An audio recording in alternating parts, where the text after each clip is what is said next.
बस सर, हो गया। और अब से मेरा काम शुरू। शून्य का हिसाब। सावधान रहना, सावधान रहना। शून्य को मैसेज करना ही तो मेरा काम है सर, आप मुझ पर थोड़ा भरोसा कीजिए। आपको तो पता ही है कि मुझे कितने सारे लोगों का ख्याल रखना पड़ता है। आपका ख्याल रखने में किसी तरह की कोई परेशानी ना हो, इसके लिए ही तो मैं हूँ सर। अब मैं शून्य से ही शून्य बढ़ाऊंगा।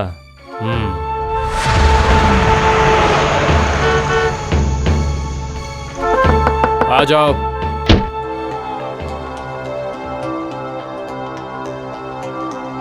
मैंने एक एनजीओ खोला है, कुछ विदेशी फंडिंग की भी व्यवस्था कर ली है, इसलिए जरा मेरी जो बैलेंस शीट है ना वो मैच करवानी थी। आप समझ रहे हैं ना?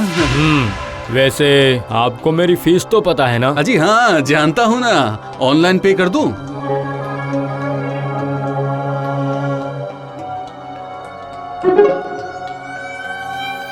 फाइल रख दीजिए, 2 दिनों के बाद आ जाइए।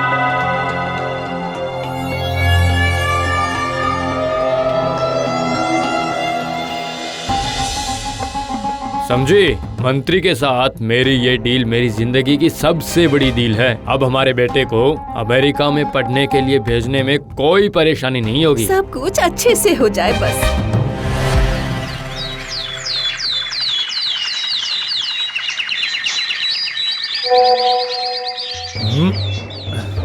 हेलो। हाँ भाग्यवान, सुनो, तुमने मेरा कार्ड यूज करके कुछ खरीदा है क्या? है? कुछ नहीं। अच्छा, हाँ, नहीं, ऐसी कोई बात नहीं, रखता हूँ।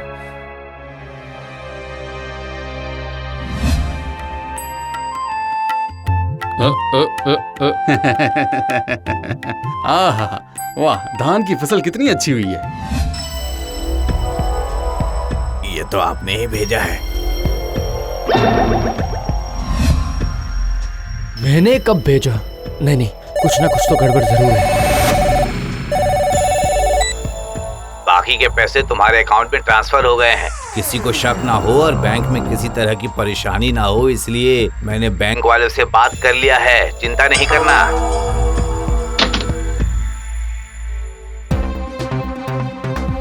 जी वो मैं अपनी फाइल लेने के लिए आया हूँ।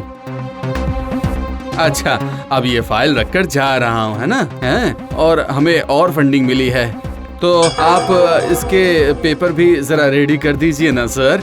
मैं पेमेंट कर देता हूँ, मैं स्कैन भी कर देता हूँ।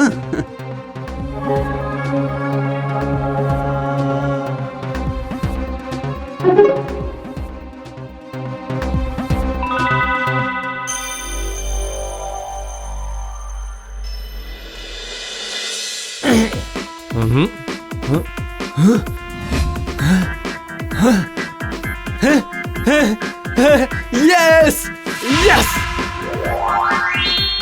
कल 10,000 रुपए कट गए थे ना, उसका कुछ पता चला आपको? अरे सुनो, बड़ी मछली पकड़ने के लिए 2-3 छोटी मछलियों पर ध्यान नहीं देते हैं। छोड़ो ये सब।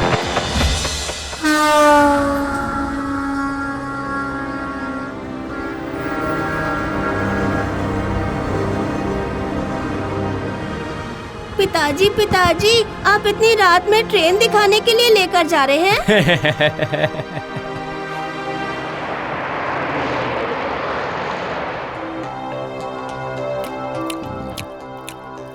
100 करोड़ रुपए शून्य गिनते गिनते समय ही निकल जाएगा। तुम्हारे अकाउंट में पेमेंट क्लियर हो जाएगा। तुम सिर्फ इलेक्शन के लिए एक फाइल अच्छी तरह से तैयार कर दो।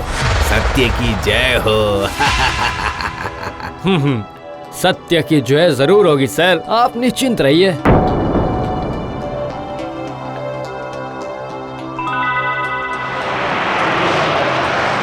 वैसे आपके जो क्लाइंट हैं वो हैं बड़े ही प्रतिष्ठित। वैसे आप भी कुछ कम नहीं हो। अच्छा, विदेश से तो आपको काफी फंडिंग मिलती है। आपका एनजीओ कहाँ है? वो तो हबीबगंज में है। ये एनजीओ गांव वालों को योग्य बनने में मदद करता है। अच्छा ठीक है। अच्छा ये लीजिए रिसेंट फाइल, इसमें लास्ट बड़ा अमाउंट भी इंक्लूडेड है। ठीक है।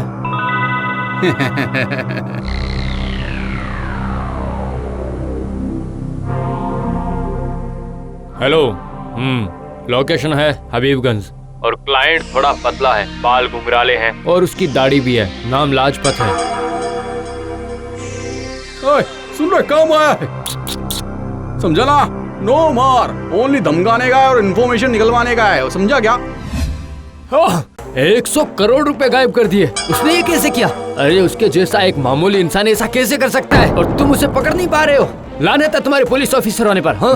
साइबर क्राइम में जानकारी दिए बिना इतने करोड़ों की हेरा फेरी का पता तुम कैसे लगाओगे? अरे मैंने तुमसे कहा ना कि मेरे अकाउंट में जिसके पैसे थे उसका नाम बाहर आ गया तो मेरा मर्डर हो जाएगा। और लाजपत ये अच्छे से जानता है कि मैं उसे एक्सक्यूज नहीं कर सकता, क्योंकि उसके सभी खातों की बैलेंस शीट मैंने खुद मैच करवाई है। उसकी सारी ब्लैक मनी को मैंने खुद व्हाइट मनी में कन्वर्ट किया है। इससे ज्यादा अब क्या ही बताऊं।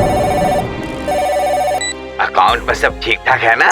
मैं 1 हफ्ते के अंदर ही सारे पैसे स्विस बैंक में ट्रांसफर करने की कोशिश करूंगा। अगर मैंने उनके पैसे वापस नहीं किए तो फिर वो लोग मेरी बीवी बच्चे को जिंदा नहीं छोड़ेंगे। ये लोग पैसों के लिए कुछ भी कर सकते हैं और इतने सारे पैसे होंगे तो। देख, लालच करना ठीक है, लेकिन जब लालच करना खुद को ही नुकसान पहुंचाने लगे तो ये अच्छा नहीं है। हाँ जानता हूँ, सब मेरी ही गलती है, लेकिन इसका कोई तो उपाय निकालो। एक ही उपाय है, सिविल रेस में उस पर अचानक से आक्रमण कर देते हैं। उसके बाद उससे पैसे ले लेना और एनजीओ के सारे कागजात जला देना।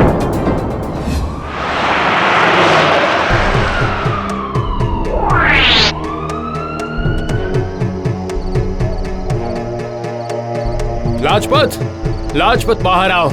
सुनो, मैं एक पैसे का हिसाब रखता हूँ। कोई मुझे बेवकूफ बना दे, इतनी औकात आज तक किसी की नहीं हुई। मुझे मेरे 100 करोड़ रुपए वापस चाहिए। जी, ये रहा पेपर। 100 करोड़ रुपए की बैलेंस शीट आपने ही तो बनाई थी ना सर? इसमें सारी फंडिंग का हिसाब लिखा हुआ है। अब अगर आपने कोई गड़बड़ की तो फिर आपका ही लाइसेंस कैंसिल होगा। सुनो, जिस तरह मुझे शून्य को मिलाना आता है उसी तरह मैं सब कुछ शून्य भी कर सकता हूँ। लेकिन मैं बस ये जानना चाहता हूँ कि तुम इस छोटे से गांव के वासी होकर 100 करोड़ रुपए का क्या करोगे? दुनिया भर के बड़े से बड़े एनजीओ में भी इतने पैसों की जरूरत नहीं पड़ती। और वैसे तुम्हारा एनजीओ है कहाँ? ये पूरा गांव ही मेरा एनजीओ है सर।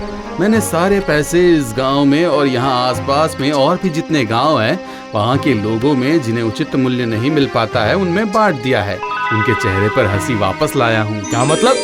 नहीं समझे ना साहब? तो फिर आइए मेरे साथ।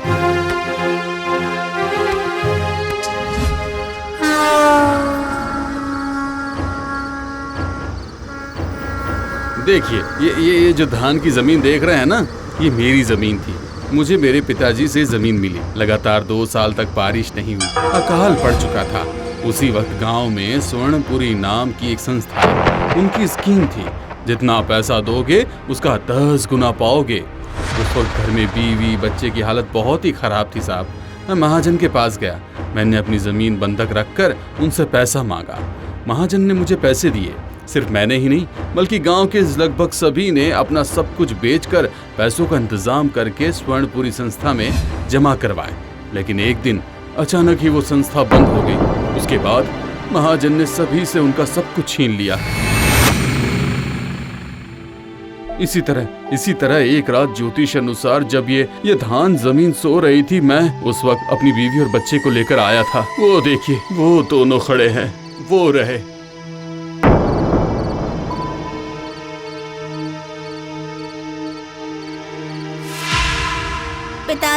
पिताजी, आप इतनी रात में क्या ट्रेन दिखाने ले जा रहे हैं?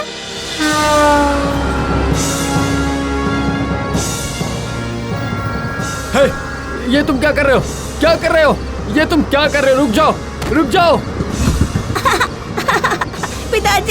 पिताजी, वो देखिए, ट्रेन आ रही है। अरे रुक जाओ।